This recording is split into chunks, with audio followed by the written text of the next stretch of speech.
Hello, welcome. My name is Kriya Caping. I work on behalf of Energy Trust of Oregon's New Buildings program in our training and education series. Today, you have registered and are attending our premier part of our training series, the Allies for Efficiency.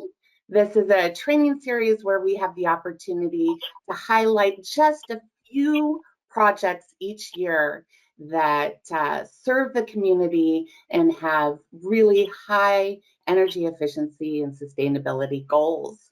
So today we have the great pleasure of having the project team come and discuss La Plaza Esperanza, which is Latino Network's new headquarters. It's a mass timber community center that serves the community's Latino residents. So today, I promised you an incredible story about La Plaza Esperanza from the project team.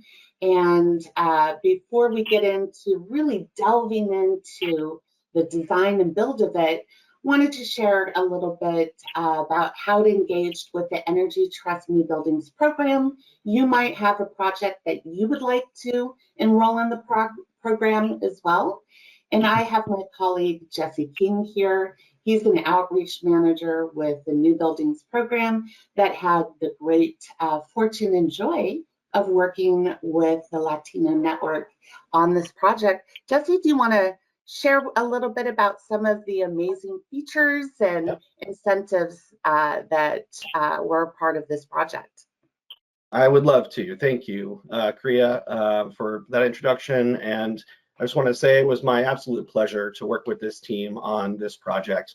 We're all about to be treated to, just some beautiful photos that showcase the finished design. I know this building is going to make a huge difference for the community, and it really came out great. So congratulations. Us as outreach managers, we are, kind of your concierge out in the community. Just reach out if you have a project you want to talk about, and we can help you, just kind of identify the different pathways that you might get incentives for, and the different ways that Energy Trust can help out. We have people across the entire state that are covering all different market sectors and geographical areas. So the biggest thing is just reach out, and we're happy to help you out, make sure you're talking to the right person in the right place. As far as this project and this with this slide here, we'd like to do these just to showcase some of our really great projects that we've worked with, and these can be just little ways that can spark ideas for your designs and how Energy Trust might be able to help. So in this case, we have a really efficient envelope with mass timber design, a VRF and ERV getting all that fresh air into the building, heat pumps, and of course a pretty large solar array.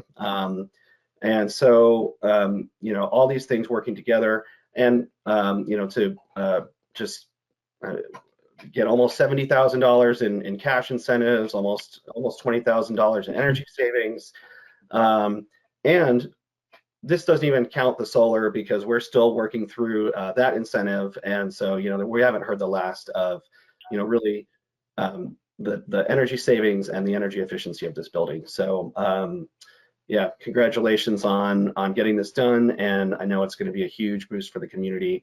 And I'd like to give it back to Kriya to introduce our great project team to take it away. Wonderful. Thank you, Jesse. I'm seeing those energy cost savings. That's amazing. Well, if you have any questions, I do want you to be able to reach out to me at any point. This particular webinar has continuing education credits involved, so you'll be able to get a certificate of attendance for it.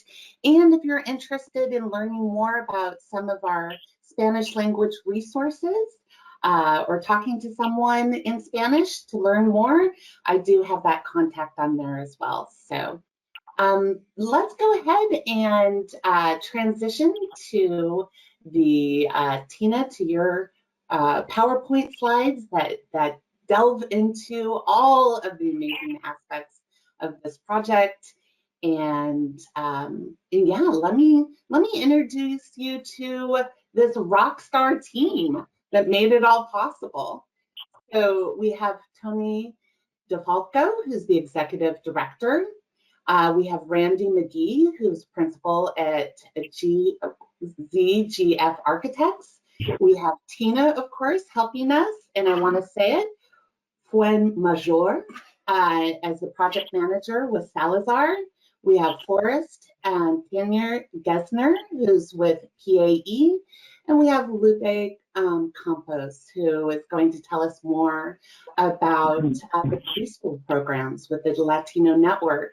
So truly a team that both help to make this dream a reality and then are continuing on to make sure that reality is supporting our Latino community as intended. So Tony, let me hand it to you. I know all of us are wildly interested in what La Plaza Esperanza, how this came to be.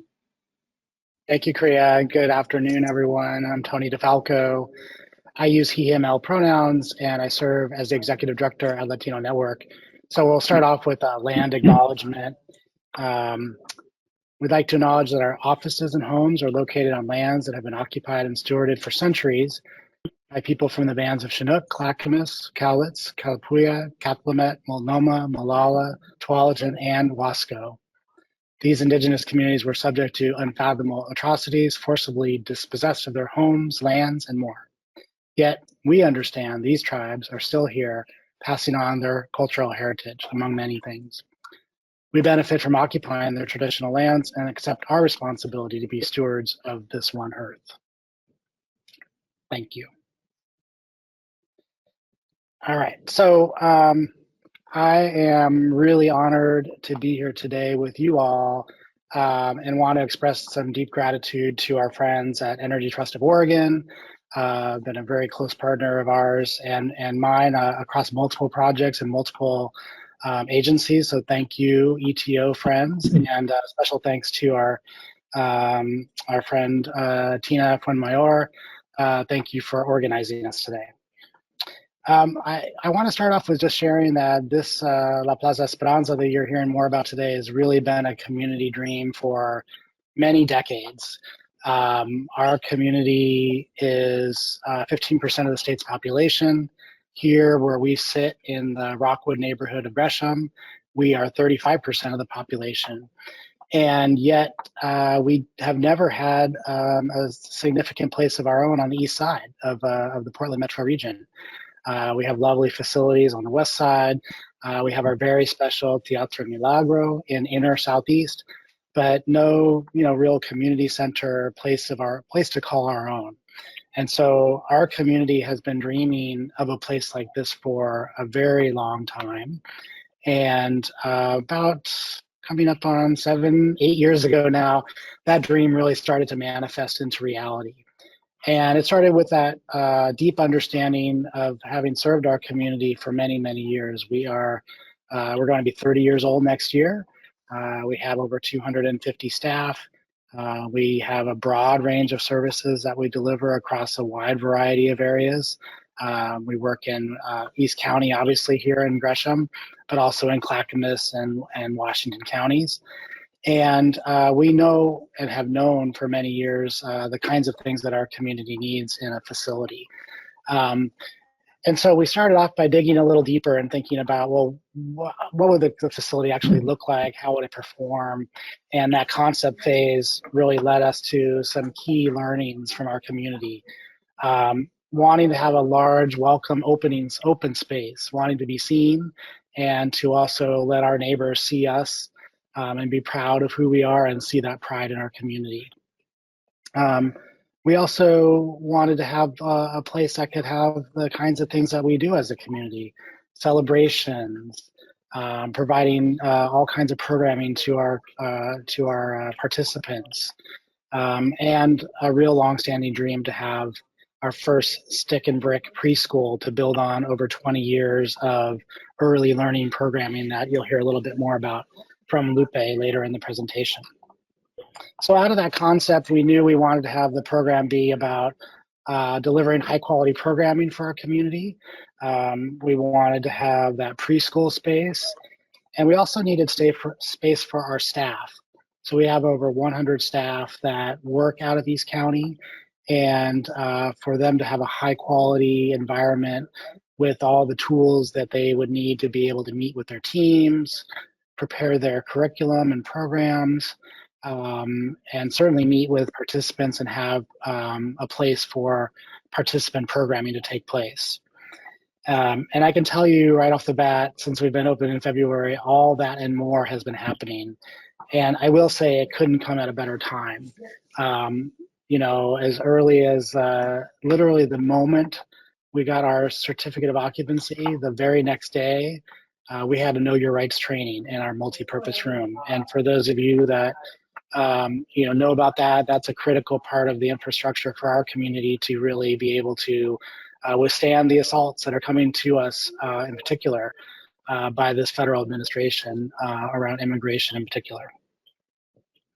One of the key things I want to touch on here was just the arts and culture part of our effort. We deeply embed pride in our cultures into our programming, and work with our very youngest to our adults on making sure we have space, as well as reflecting where we come from, our spiritual and cultural values, and much more. And so one of the aspects of the building, you'll see a few of these in the pictures as we go through, are we were able to commission art from our friends at EDL PDX, a long-standing arts collectivo here in the Portland metro area. Again, EDL PDX, I encourage you to look them up online.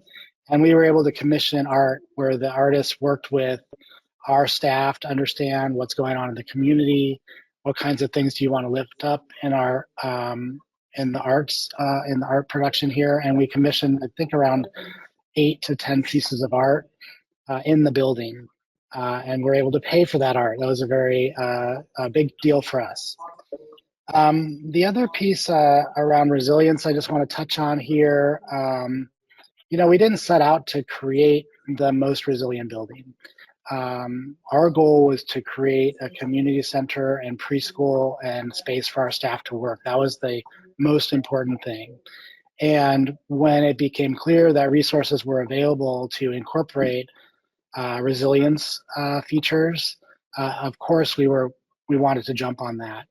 And so we did. And we incorporated both the solar that was referenced earlier, the efficiency, obviously the resilience offered by the CLT, but also being local product, and battery storage. So those are very important things for us to be able to maintain services during events that lead to power outages. One other important value that I want to lift up is minority and women participation in this. Early on, we had very good support from our friends at ZGF Architects. Good to see you here, Randy. And we insisted, though, on having a kind of a matchmaking there where we introduced Sal as our architect of the project, and ultimately had an agreement between those two to have shared architectural services. And so we ended up with about 45% MW on A&E services, which is really large for that particular sector. And then Colas Construction was our general contractor, and so we were able to end up with about 75% MW contracting on the entire project. One last thing, I'll leave you with a dream we still have, and I think it's good for folks to hear on this call. We want to create a microgrid here because La Plaza is part of our larger campus, including Open School, which is an alternative school, K-12, New Avenues for Youth, which serves homeless youth, and our friends across the street and who own the adjacent property to ours, Boys and Girls Club.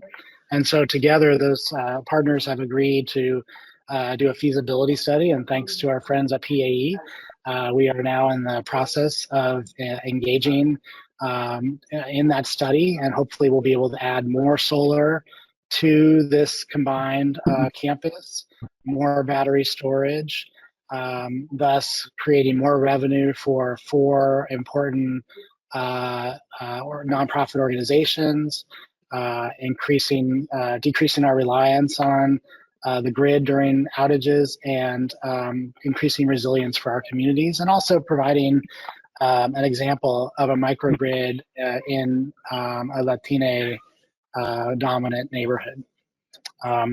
So with that, I will conclude my remarks. And again, thank you to our friends at ETO for the wonderful partnership. As I told them, it's been meaningful for a while, and being able to engage at this level, it really, they walk their talk. And so thank you, ETO friends. Thank you. Hi, thank you, Tony. Randy McGee, principal at ZGF Architects. I continue to this day to be humbled, surrounded by this team producing this meaningful project. You know, before we put pen to paper on this project, we engaged and listened to the local and broader community the Latino network serves, hosting several, user group and community meetings, which are really important gatherings. And from this deep dive, we all sort of came together and distilled 5 guiding principles that would drive this project from its inception to its completion. These 5 principles, really focus on celebrating the cultural heritage and the traditions of the Latino community, first and foremost, but also providing a safe and sensitive environment for cultural assistance, which was really important. Next. To set this project up for success required, as Tony mentioned a bit, we assembled a diverse and culturally reflective team.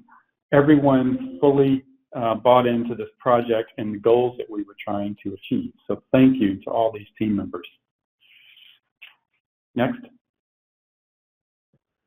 This slide just sort of says it all. Tony mentioned this earlier, dreaming together. We started from day one dreaming, belonging, welcoming, and safe, trying to create a new front door. Next, please. So the site is located in the Rockwood community in Gresham. This facility is part of an existing campus of community services that serve the environment. And you've got the Boys and Girls Club, New Avenues for Youth, and the open school, all directly adjacent to this project. Next, please.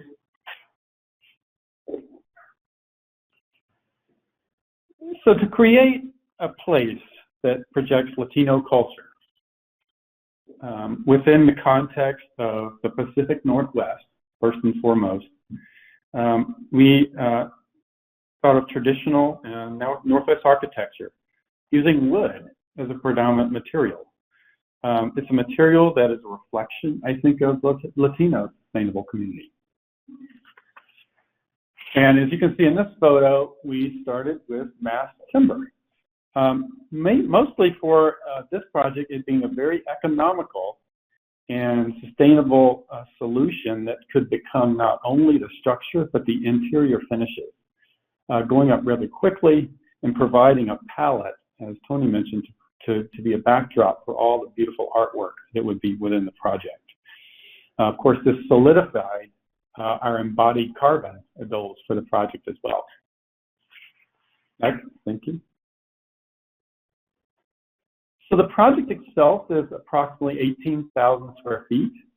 It's got 4 predominant components, that being the community space, a preschool, drop-in lounge, and workspace. In order to achieve that square footage on this very small site, it's a mezzanine type building next. So on the 2nd floor, you can see how the building steps back and provides that mezzanine space. Next.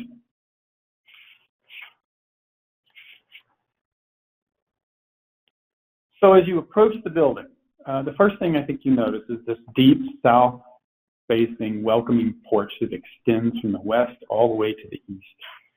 The goal of creating a welcoming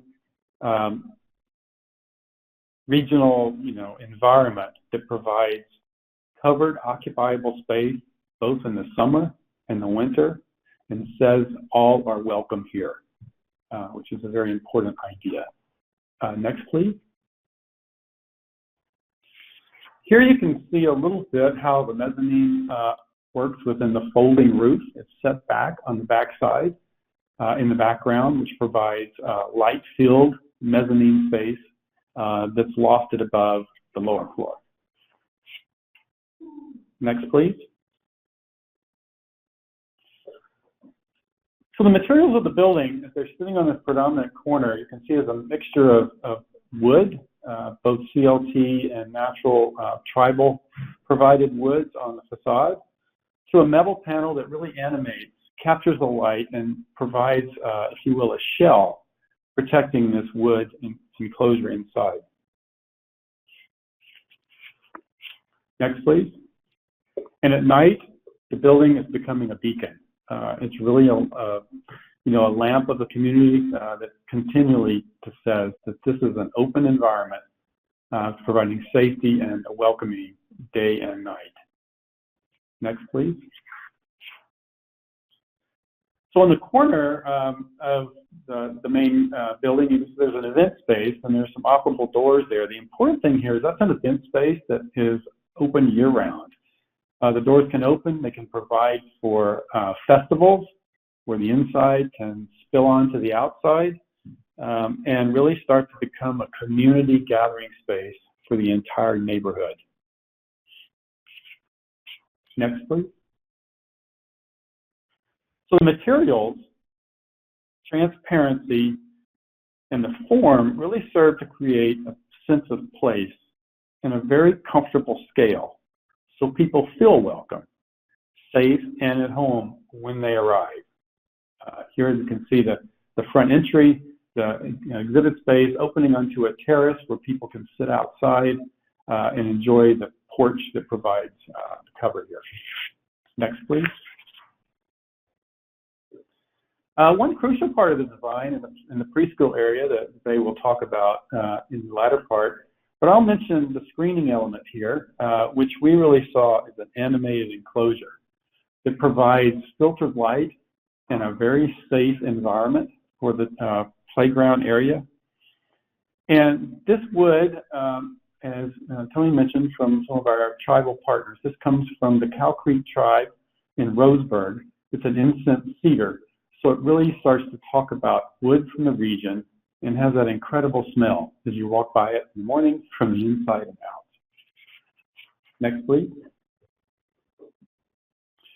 So what's really important here is that the light filters in, provides a lot of daylight. Children feed on daylight. And it provides a scale that has a reference to the surrounding mountains. So we saw this as really becoming an art piece, not simply a protective screen for the child care center. And here's a good example of all materials are CLT or glulam beams, letting the colors really sort of come to the forefront within that palette of materials. Next, please. And just another photo, I think you'll see some animated photos from Lupe. And I'm going to turn it over now to Tina. Thank you.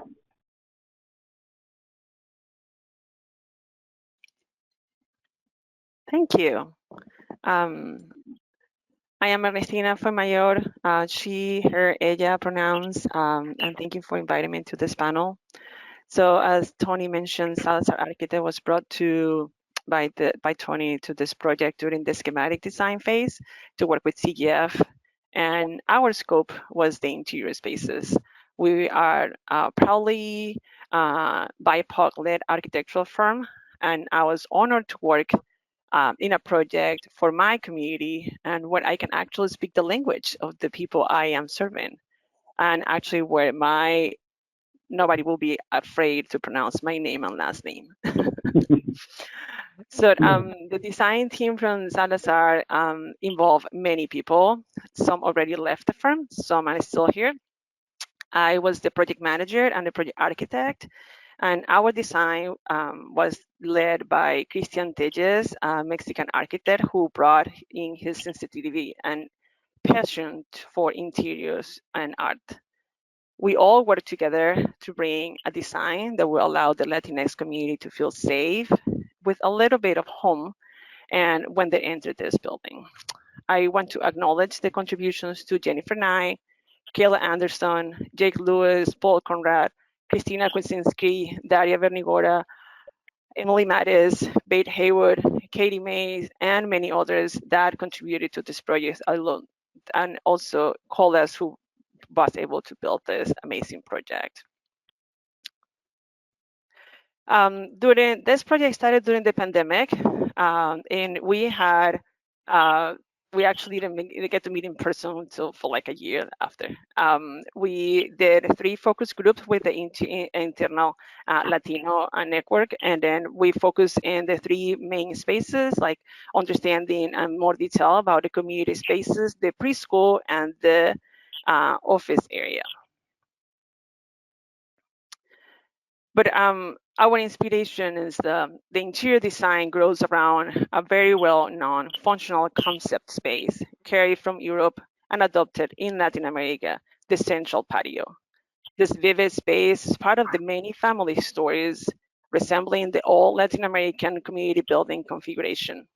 We often forget that some of the architectural elements are ephemeral and are brought back to life when the user adapts its flexible space to the needs.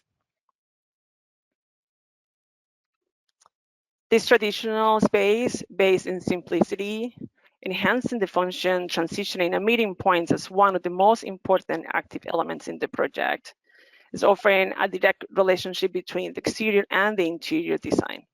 We can't forget that we are in this constant pursuit of social connection, interaction, and these spaces are the heart of our societies and the heart of our buildings.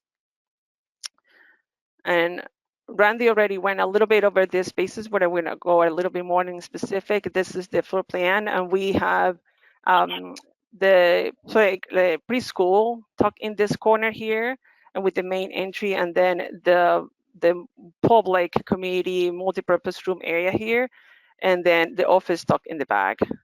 This area here, it reflects some of that patio feeling with all these spaces connecting and gathering into the center.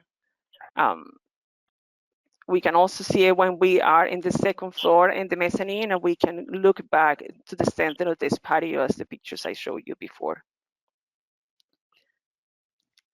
The lobby is this social community that brings back the memory of this patio. If you can see it here with that, this is one of the art pieces curated by Ideal PDX. Art, color, natural light, and honesty is the welcome space. The lounge is a space to rest and to wait for services, while art brings color to the design. Here in the picture is the donor's wall, designed by Christian Tejes. This piece remind us all that our community and the came together to put this building and to help and support each other. And is this also remind us of the complexity of all the pieces and the construction that takes place to bring a building like this to life. This space transitions to, again, we go back to the lobby to enter to the multi-purpose room that we were able to see from the outside. And this large space that can become 2 spaces is also a symbol of community. It was a large piece of collaboration between CGF and Salazar to come and make this space look as it does, and with the natural light, and again, this honesty of the materials that are exposed, and all the equipment and the mechanical equipment, electricals, that we can all see how the building functions. Around the offices, we also have kind of a reminder of what a patio is, which is this kind of huddle space where all these offices get out and communicate and get in there with our seating meeting spaces. We have vertical circulations. There are 2 stairs that are taken to the 2nd floor, where we use CLT and some other simplicity of, with the wood to give us a sense of how to connect with nature, bringing art into the spaces everywhere where we can walk through. In the 2nd floor, the huddle, this is another social kind of workspace, and it also brings art, and it connects directly to the central patio lobby that we have here that we can see and enjoy. This long corridor is that wall that Randy was explaining, with the windows that can that kind of breaks the building in two, and this literally supports the building, but also you can see at the very end the light and the natural light coming in, and at the other end you can see the art and the light of the pieces that are exposed in there. The open office spaces where actually Tony is sitting right now was designed to accommodate the majority of the staff and allows also for natural light and a comfort during work hours. The preschool was designed in detail by listening to Lupe and her team. We use the same natural honesty design that we carry around the building. Here, Christian Tejas designed a wooden tree with a canopy that can be clouds or can just be our acoustic clouds that are supporting us. They keep the kids' noise inside.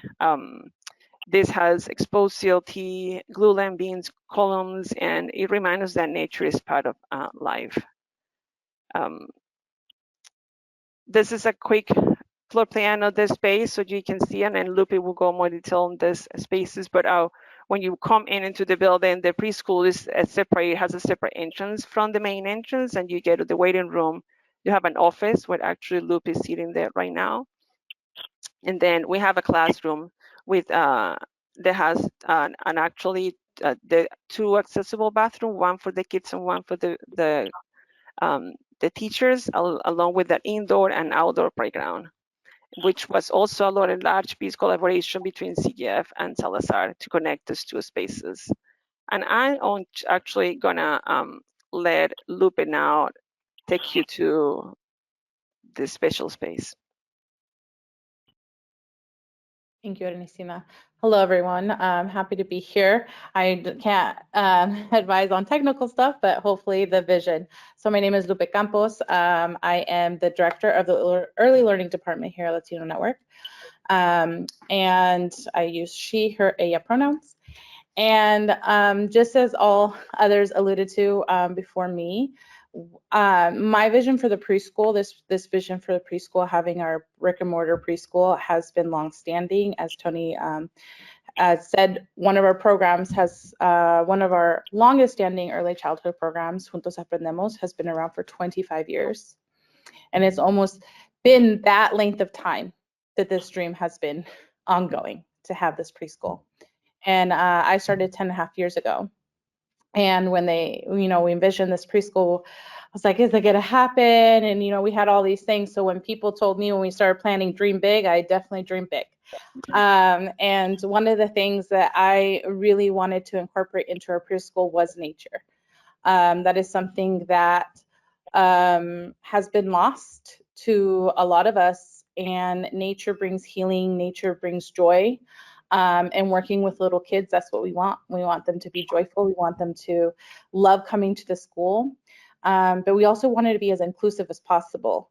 And my background is early childhood, so I know that there are children that have sensory issues and challenges. And part of those can be bright colors. And so when I talked to the design team and when I talked about my vision, I said, I want a space that is warm, inviting, brings nature in, even though we're inside and not outside, and that the kids can just make their own while here. They can add the pizzazz, they can add the colors, but I wanted our space to feel that warmth. And I think the design team, the architects did an amazing job with bringing that in. So with our furniture, we partner with Natural Pod, and so to have all that wood furniture, in there. And that window that you see in this picture, there's a film at the bottom. And thank you, Ernestina, for advocating for that to be taken off. She, in one of the run-throughs, was like, this isn't supposed to be here, is it, Lupe? I was like, not that I know of it. She's like, we'll take it off. And I was like, are you sure it's not going to be added cost? She's like, it's important. And so I was like, okay. I hesitated because cost, but she's like, it's important. And I am so glad we did it, because this window gets used by the kids every day. Every day they're looking out, looking at the flowers that they also go out and help water that are out in our front. But they're also looking out, waiting for their friends who ride the bus come in. They're looking out, waiting for at the end of the day when their parents, that's their face for pastime, is waiting there, waiting for the parents to come pick them up. And then also anybody they see by, they're like, hi. So it's really, this space, our number priority was also, safety. And so that's why, as you see how the outside the fence is built, you would think, why do you want the kids so enclosed? But the way they did it, the kids like are safe. They have all the natural light that they need. When it's cold outside, when it's raining outside, it doesn't matter. We open it up and use both spaces. The flooring here, one of the things that I also said to be inclusive, I said we need our outdoor area floor to be accessible by anybody. So it needs to be accessible if we ever have a child in a wheelchair that needs walking aids. Like, it needs to be something that is easy to be walked on, easy to access. In this wonderful foam, I don't even know what material it is. I think Christina can tell you. I will say that any adult that has walked into this space, they're like, oh, wow. And they start bouncing. And that is just the highlight in this space. But yeah, so the kids, one of the things when I had my open house with the parents, when we walked them through, and in all of our access, as Ernestina had said, our entrance is separate. So all of our access is badge access, and only the preschool and upper admin on my team have access to it. And the first thing I asked them, how did you feel when we went to the walk through their open house? So they said they felt safe. They said they felt that it was just a joyful space. It was just open and welcoming. And so that is something that I truly love to hear, because that is something that we talked about consistently when we were talking about this design. And that built-in tree, I got the tree that is not the built one, that's also natural pod, and we've used both trees. We now have lights on the tree that was built in. Ernestina was like, you can put lights on. We made it so you can put lights on, and we took advantage of that. So there are now LED lights on there, and we have it decorated with our agenda, and that's where our circle time is. So it's really, truly brought nature into the classroom for the kiddos. So that is something that was hit the nail on the head. And our office, our amazing office too. Usually I'm the only one in here because my staff is in there all day with the kids, but when we are all in here together, it's beautiful. Again, I mean, I cannot say enough about the lighting in the whole building, the lighting in the preschool.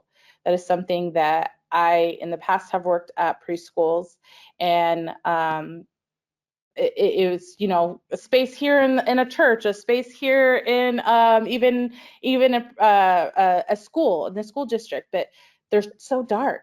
They're so dark, dingy feeling, and our space isn't. And I love it, and you can see it in the kids. We had a kiddo come even today, even though the parent was like, maybe not, because she had vaccines, but she's like, no, I want to go to school. And that's like the sentiment of all of our kids. They love being here. And yes, it's because of also my wonderful staff, but also the space that they can truly feel is theirs. And that I know is because of the design. So I thank everybody that took part in that. Thank everybody that listened to our feedback about the space that we wanted to create, because that is exactly what the space omits, those feelings.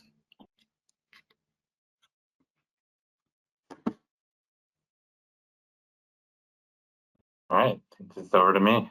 Hi, everyone. Forrest Tenny-Gessner with PAE, mechanical engineer and senior associate within our regenerative design group. And PAE led the MEP design for the project as well as building performance analysis. And, you know, our role is to support all of the services and all of the great work and the mission of this great organization. And oftentimes, you know, our MEP systems are kind of hidden away, but in the case of this project, we actually get to highlight a lot of the systems, which is really great.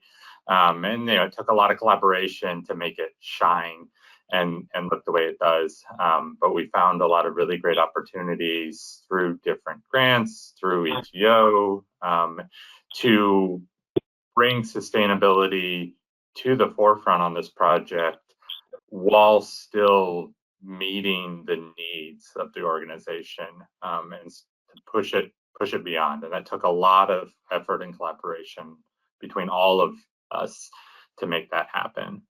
So you can see here just a highlight of the overall building and the PD system that we were able to get, and really maximizing the amount of solar resource that we were able to capture within the project. Also excited about the opportunity to support a larger implementation within that community and campus, looking at the microgrid and seeing how we can expand the resilience aspects that we're providing within this great community. We go to the next slide. So, you know, all of this work is about being integrative and having feedback loops throughout the process. You know, from the analysis standpoint, we look at it from, you know, very analytical standpoint, but it's also conversations. And there were lots and lots of different conversations that were had within the community to make sure we're hitting the right things around our building design approach and all of the great things you've heard from the other folks. There's also a lot of feedback on, you know, what are we providing within these spaces? Are we ensuring that we're getting the right systems in place, and how do we minimize the impact of those systems and the cost of those systems? And so getting the right analyses set up, setting the right goals, working with Energy Trust of Oregon and their Path to Net Zero program, which helped set kind of a North Star around how far can we push the project in terms of energy efficiency, having that to help push us along. And then, you know, making sure that we're tracking to that as we go throughout the project and thinking about what are the right trade-offs that we're evaluating here. Can we make it work? Go to the next slide. Another aspect that we've already highlighted within the discussions around the mass timber is, you know, looking at this, how do we minimize impact holistically? And so the idea of an overall carbon drawdown, how can we make this project as sustainable as possible throughout? You know, mass timber goes a long way in helping with our embodied carbon. Making sure we're sourcing that timber in the right way goes an even further way. And then thinking about how we minimize materials, period, throughout the project and look at those trade-offs. And then how do we minimize the impact of our system? So we have both operational emissions associated with the energy use of the building, and that's largely what we focused on within our analyses. But then there's also the impact of refrigerants, and that becomes a larger impact as the grids get cleaner and we're able to reduce down the emissions associated with those operations.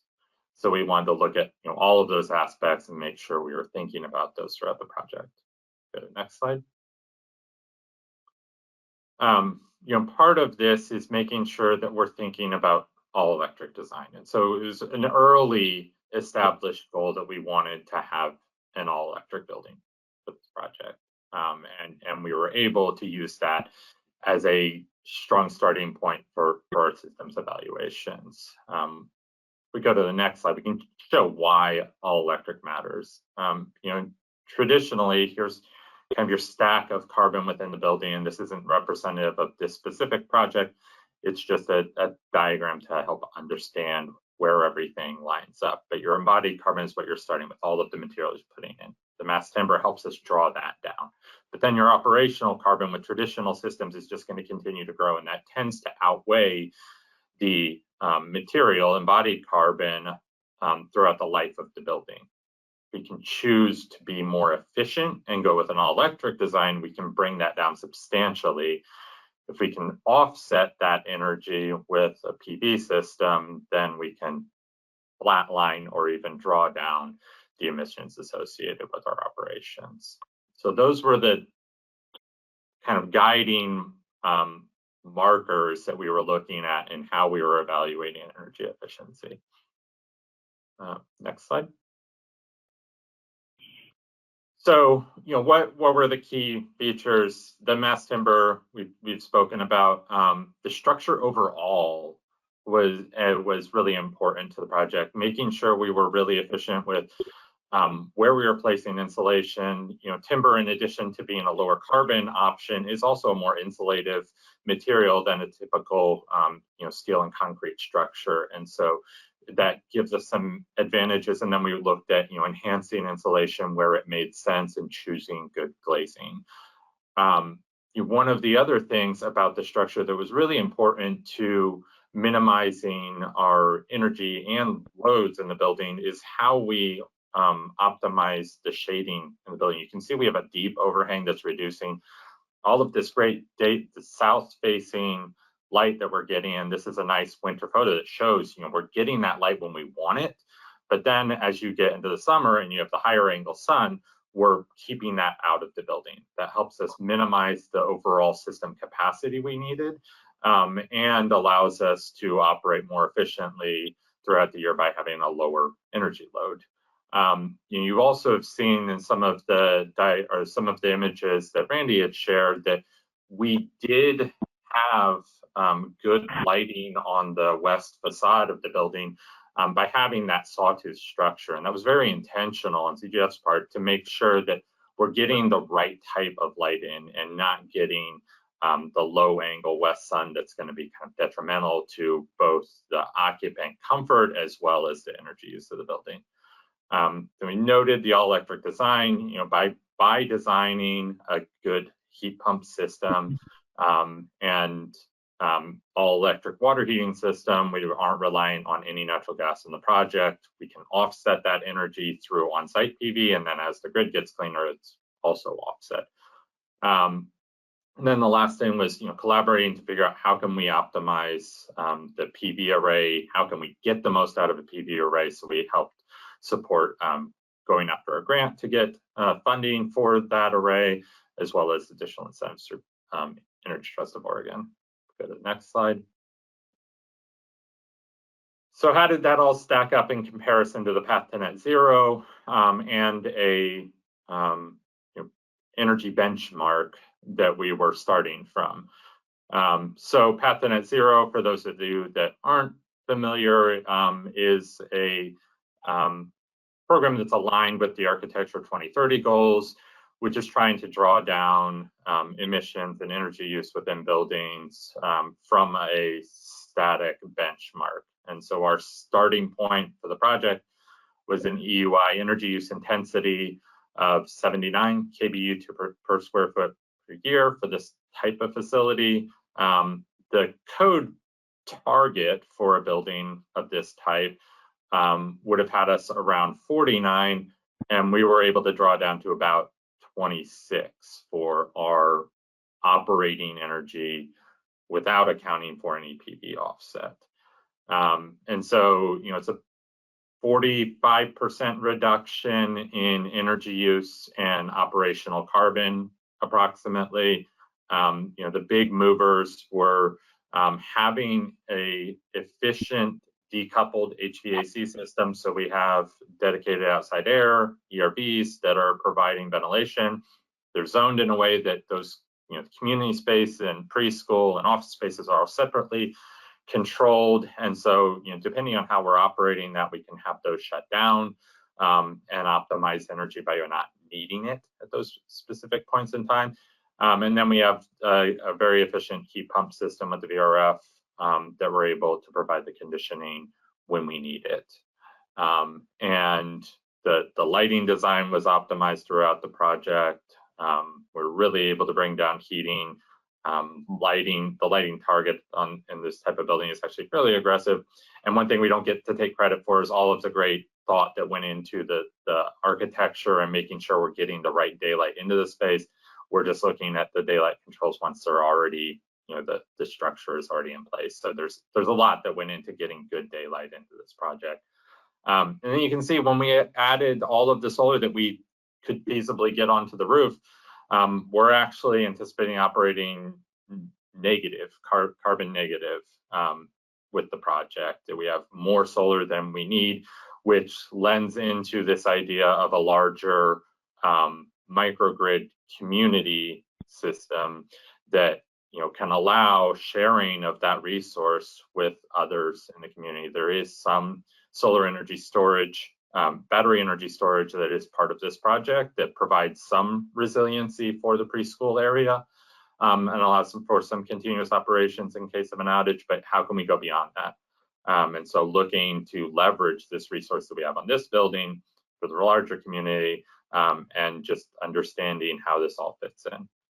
And then, Jesse had noted where that all landed in terms of the incentives, and Energy Trust was a great partner in helping with that, as well as the other grant opportunities that we pursued. And that, I think we will open it up to questions. Wonderful. Thank you, Forrest. Tina, you were saying, I just want to acknowledge this thank you photo. You were saying it was a great opportunity to capture a number of people that are not currently on the webinar today, but were very instrumental being part of making this dream a reality. Yes, I just wanted to, that's part of the core team, TGF, and the Salazar team that we were able to take this picture the day of the opening ceremony. Yeah. Wonderful. All right. Well, we have a number of questions from our audience today, and we invite you, if you have more questions that you'd like to ask to the panelists, feel free to put that in the chat and we'll facilitate that discussion. One of the questions that came in immediately was around microgrids. Our Q&A lit up as soon as they heard microgrid. And I think, Tony, you had mentioned that there might be potential revenue from the microgrid. You're researching that, or how are you considering that, and what will that be for the Latino network kind of going forward as you're thinking through microgrid if possible? Thank you, Kriya. Yeah, we don't know yet the answer. So we're in the feasibility stage. We've got some funding from our friends at PGE, and we have ETO actually kind of on standby for additional funding if we need it and hit a threshold answer of yes to proceed. So our friends at PAE are leading that effort, and our goal is to consider adding a cover over the futsal court. You might have seen that in one of the photos. Yeah. Adding solar to the cover of the futsal court, adding solar to the open school, and then adding more battery storage. Technically it's a challenging site. We've got the campus, as you saw, was divided by a public street. So we've got challenge there. We've got 3 owners. So of those 4 entities, there's 3 owners, but everyone's engaged. So, I think that's what the exciting part is. People are seeing like, yes, we want to explore this. Yes, we see that we understand the carbon and climate impacts, but also the potential for more revenue. But we haven't modeled anything yet in terms of that feasibility. We just are getting started. So Forrest, I don't know if you had anything to add to that. No, I mean, I think that's a good summary of it. It's the evaluation of what can we provide in terms of resilience, and then what other opportunities are for leveraging that system when we don't need to operate it in the case of an outage. So, how can we leverage it to provide grid stability, grid support, and potentially financial benefits to the campus. That's wonderful. We did have another question around solar. And the question was, what is the solar system size? Do you have a kind of rough estimate of what that looks like? And if not, that's okay. It's a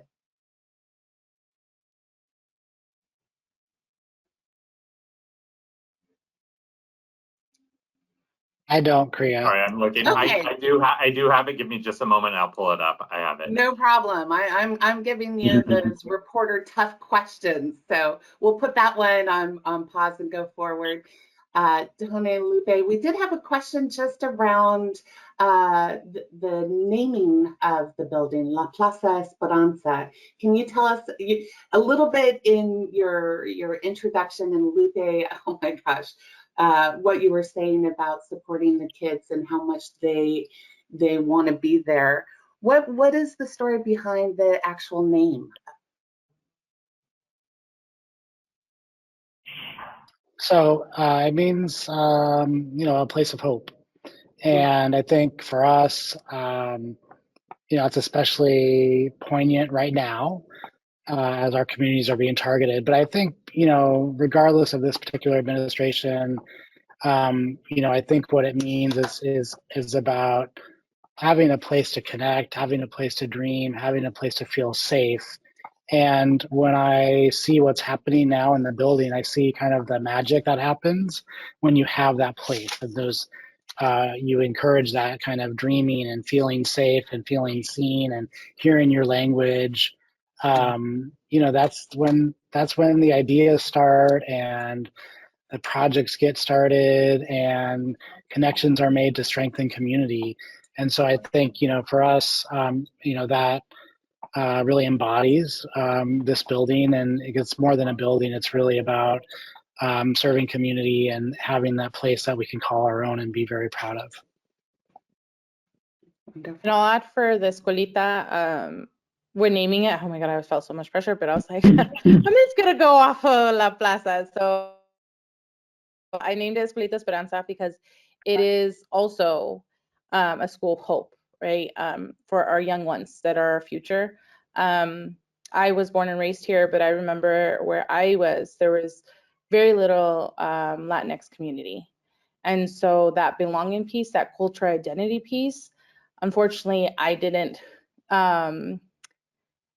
discover my cultural identity really until my early 20s. And so this escuelita is for our kiddos, our Latinx kiddos, that from the very beginning, for them to feel a sense of belonging, for them to build that confidence in themselves, especially balancing two cultures, right? So if your parents came, this isn't their country of origin, but this is where you were born, right? You're balancing both. So the Escuelita Esperanza is building that hope in these children, and for them to, once they leave us confident, leave us feeling like they know their place in this world at the moment at the age that they're at, and then they can carry that forward and have educational success as well as life success. Wonderful. Well, Lupe, I want to continue on and ask you just a follow-on question about how many students do you have in the school now, and if the question was a follow-on, did you guys consider room for growth in how many you'll be able to take in the future? Yeah, unfortunately, we were very limited. Like, I honestly, if you would have seen the space, the little house office that we had before, and then now the building that we have, we're like, how did how did that happen? And so they explained a little bit today. So I was like, okay, yeah. But it's still a wonder to all of us that knew the little house that was here before. So unfortunately, we didn't have more space to create more classrooms. This is our one classroom where we have 18. And again, we're entering into contract with the county July 1st for Preschool for All. And we really thought hard about it. I thought hard about it. Should we do 2 a.m. p.m. so we can serve more kids? But the fact that we have a childcare desert, and the fact that many families that is a struggle. Childcare is so expensive. And so we wanted to then embark on one of the models from Preschool for All. So they had a 6-hour or a 10-hour. and we're doing the 6 hours, so extended day preschool for 6 hours. Our operations from 8:30 to 2:30. We continue to dream big though, because even though we did not have space in this one, we're still continuing to dream big and hopefully be a part of planning more preschools and opening them in different areas that that would allow access to more for our community. Thank you, Lupe. I love this whole discussion of, you know, the major goals of connection, welcome, safe, and resiliency are continuing to dream big, and this is just hopefully one of many that will be serving our communities in the future. Forrest, did you want to share anything on solar and come back to you? Yeah, it's about 160 kW array on the project. Okay. So it's for the size of this building, it's actually a very large array. And we were able to site it in a way that gave a good, even, steady. You'll notice that the roof slope is east-west. So typically you want to face your solar to the south because that's kind of your peak production. But from a grid management standpoint, actually having east-west oriented solar gives a more consistent, steady output throughout the year and can give slightly better production. So, you know, we were able to optimize that placement and have it relatively low cost because we had the continuous array and we didn't have to do any kind of staggering of the panels. So we got more out of the system with the way the roof was laid out. Wonderful. Thank you. Thank you, Forrest. Randy, we have a question coming up that around the mass timber that we thought you might be interested in answering.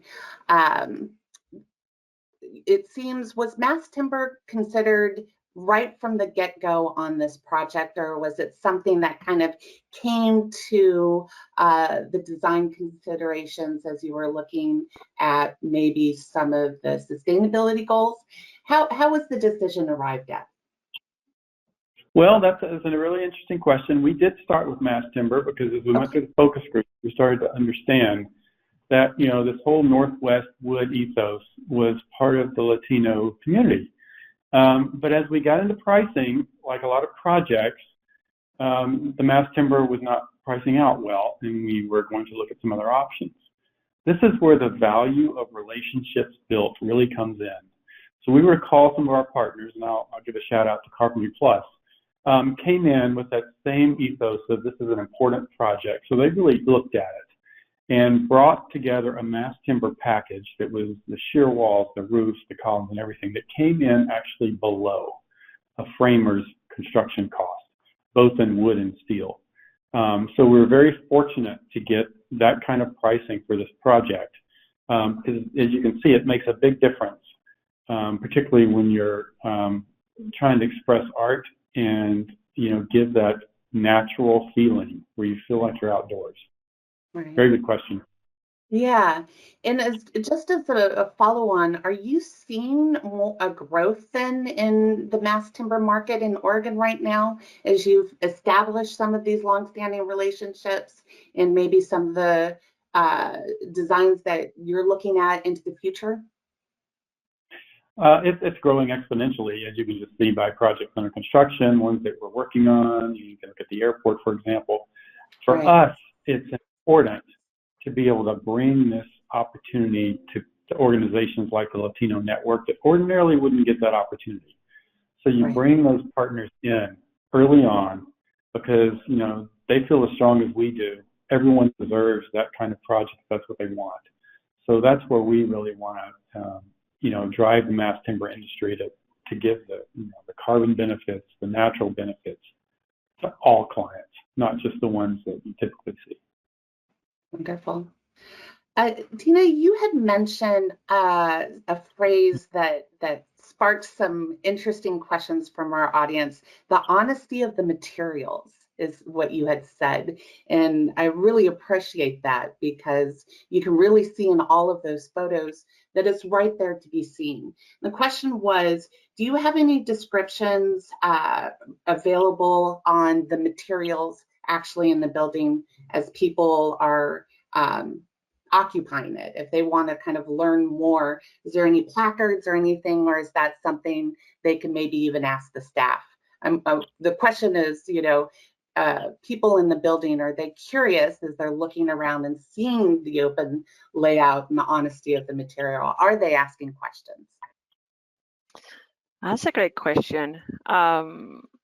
We don't have any information, any plaques, or any information regarding that throughout the building. I think it will be probably something that we can talk to Tony and the organization to start highlighting some of those features throughout the building. I think it's important, especially for the people visiting, that they can really understand that this material, what you're seeing is not only the finished wall, it's also the holding the building, is the structure that is your main material that you can touch it, you can use it, and as it is. So I think it's a great idea that we'll have that information throughout the building, and then we can talk through that. Thank you. Wonderful. Well, unfortunately, we only have a few minutes left, so I like to ask my favorite question, and that is, for each of the panelists, could you just mention one of the features of La Plaza Esperanza that is your favorite? It might be, like you can't choose between your children, but they might all be your favorites. But if you had one element that is truly something you feel excited or proud or engaged with, what element of this project would you select? And Tony, as you are leading us, could you maybe start us off? Sure. It's the people that are in the building. I mean, I think, for us, it was just so critical to create this place. And as I mentioned before, having a place like this at this moment in time is so critical. And so, it's seeing the joy of folks and seeing the struggle too, and seeing the resilience that we're engaged in and to resist right now, just fills me with inspiration and hope on the regular. Thank you. Thanks, Tony. Tony Lupe, you wanted anything that you mentioned a number of things in the gorgeous school area, including light up trees. Yeah. What is your favorite element? I won't say the obvious, which is this preschool, right? Because it's obvious. Of But course. I will say one of the things that I love is the creation of like the porch area, kind of like the inspiration. Because honestly, when I'm at that mezzanine, I'm also somebody that likes to scare people. And and I don't do this on purpose here, right? Because that's unprofessional. But I have been up top. So you saw a picture of somebody looking down. And I have been like, hey, hi, as people come in and they'll be like, so this happened in the first few weeks. They'd be like, what? And I'm like, I'm up here. So I would say that because of those instances that it's created. You're shouting welcomes from every part of the building, if they can see you or not. I appreciate that. Randy, how about you as architect also on this? I think when I look back at the project, I mean, certainly it's the beautiful porch and the scale and the approachability of it and the natural materials. But more than that, there's so many partners on this project in the construction industry, from Sustainable Northwest to Colas to Carbon Plus. We got the best of people, not for a higher price, but because they saw the vision. And to have those people come in and love the building as much as all of us do was something very special that I'd love to have on every project. Love that. Wonderful. Tina, the use of art and materials and color, I don't know how you would choose any, but for you. Well, you just said it. For me, it was, well, I will say a couple of things, but like the main things are how the art gets throughout the building, bringing colors, bringing like kind of that memory from for me, it brings memories of flowers from Venezuela. It brings memories of colors from my country. it brings that. Like I get there and I just get the feeling like I am walking through the streets in my country, in my cities. So those are kind of some of the feelings I get. And I will say a little bit about what Randy said. One of the things that I really, really enjoy in this project all throughout the years that we've been working through this is all this friendship and connections. And I really became friends with so many people throughout this project and the network that we created. The Colin season was amazing, and I really appreciate all the support. It was just all throughout with Lupe and Tony. Like it feels like we created a new community just out of just the producing this building all together. So I'm really proud and excited about this. Thank you. And Forrest, what about you? Any sustainability features or?